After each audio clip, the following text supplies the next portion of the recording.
Hello, and welcome to the Soul of Innovation podcast.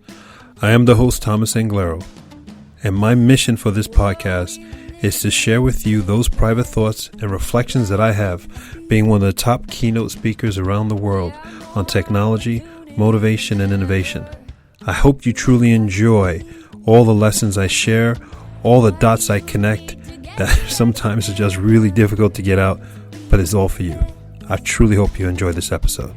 Welcome to the Soul of Innovation podcast.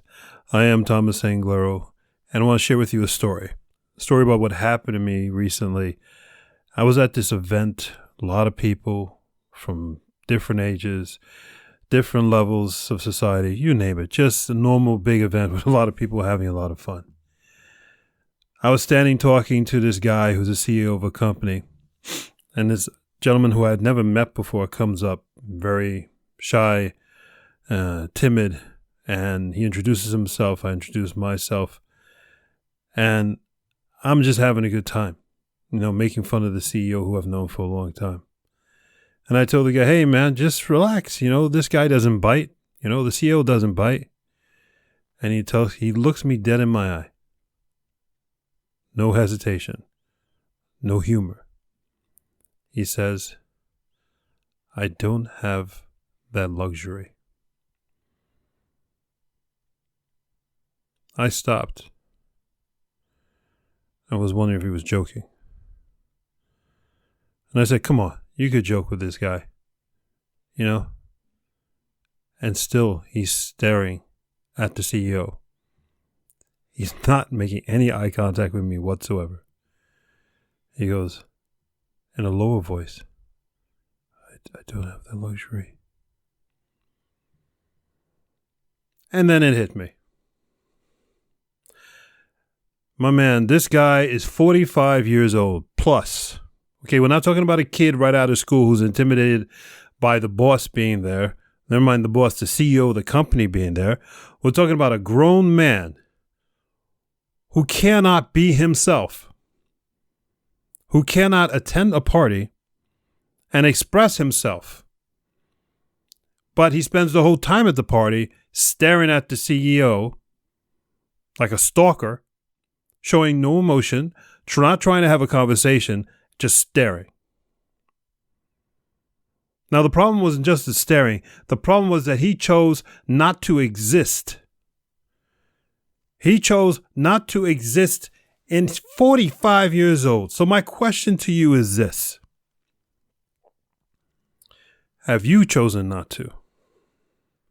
He said that he did not have that luxury. He did not have that choice that he could joke around in front of his boss. What the hell is that? What luxury has anybody taken away from you? Who's told you can't be yourself at work? Who told you can't be yourself at home? Flip it around. Would you listen to anyone in your life if they said, you know what? You're not allowed to be yourself at home. You're not allowed to go home and have a good time. You're not allowed to go home and take a shower. You're not allowed to go home and eat. You think that person is nuts. I think a person is nuts when someone tells you they convince themselves that they're not allowed. They don't have the luxury of being happy, having humor, and communicating with another human being. Have you sold yourself out? Are you in a situation when you're at work or you're in some type of environment where you are not yourself, where for some reason you feel you don't have the luxury to be that? I think it is incredibly important to be professional. That is fine. But professional does not mean to be a freaking mummy. To be someone with no emotion, to stand there semi-erect and just wait for the CEO to laugh so you smile too. Is your life boiled down to the fact that you at your age don't control your own smile? Sounds like slavery. Are you in self-inflicted slavery? Are you always yourself? So many people tell me I can't always be myself. I can't behave that way. Well, listen, if you act yourself and is so horrendous that way that if you being yourself is going to offend people at work, then you got to check yourself. What the hell's wrong with you that you're so offensive to people at work? Think about it. Are you that bad a person? You're not. But if you answer that question, yes, you really got some work to do. When the hell are you going to be yourself? When are you going to take control of your life? When are you going to take control of the moments that make up your life? Life is every single moment. This moment right now that you choose to listen to this podcast, this very moment is yours.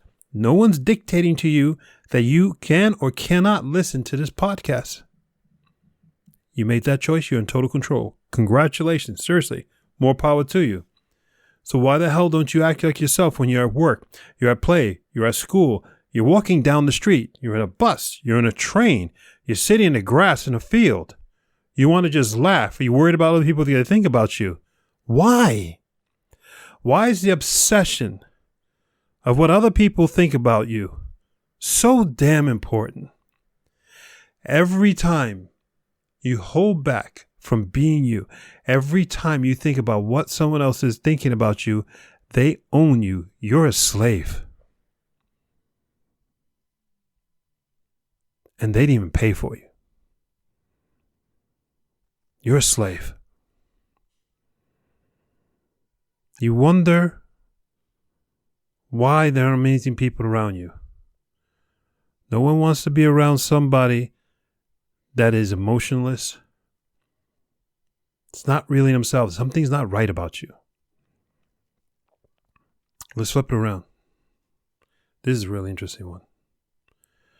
There are groups at work. A lot of people like to become part of a group at work.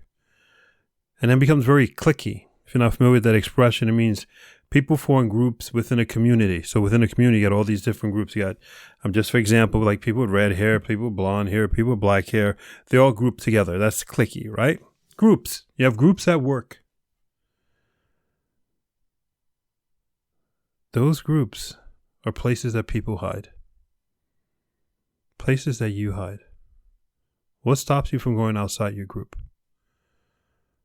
Are you such that your entire life is defined by this group?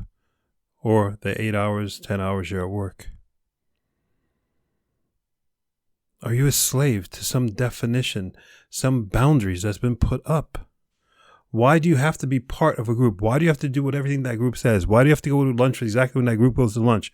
Why can't you just be your ultimate you? Why can't you just be you and tell the group, you know what? I'm bringing my own lunch.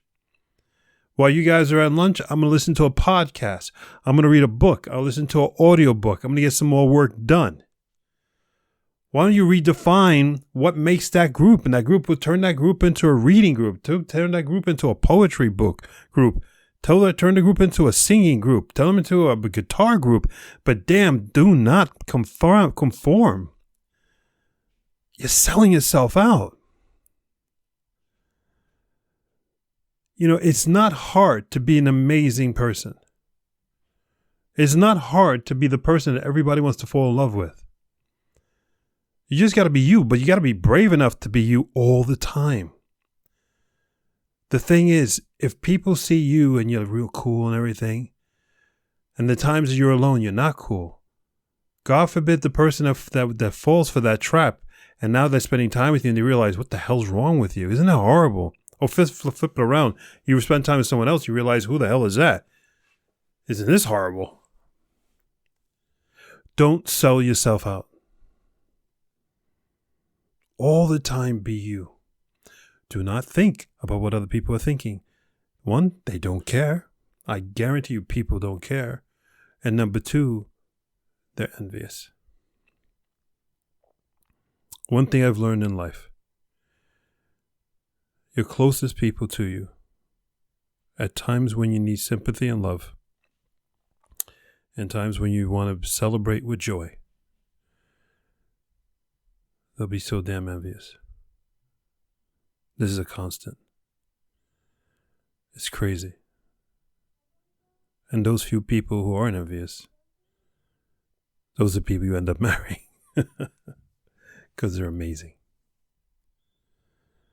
I want you to go forth and spread beauty and light. I want you, every time you hesitate, when you're on public transportation, walking down the street, in a classroom, in a meeting, anything, I want you, the next time you hesitate in doing what you naturally feel is right, to say, I am no one's slave. I am no one's slave.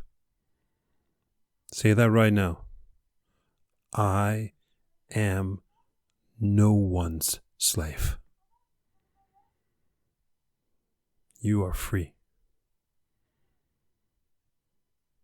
I am no one's slave. I love you all. Break the bonds, the mental bonds, social bonds, societal bonds, work bonds, and rewrite your story. Because I am no one's slave. This is Thomas Anglero. I truly, utterly, deep in my DNA, believe in you. Because you're no one's slave. Until next time. Thank you for listening to that episode.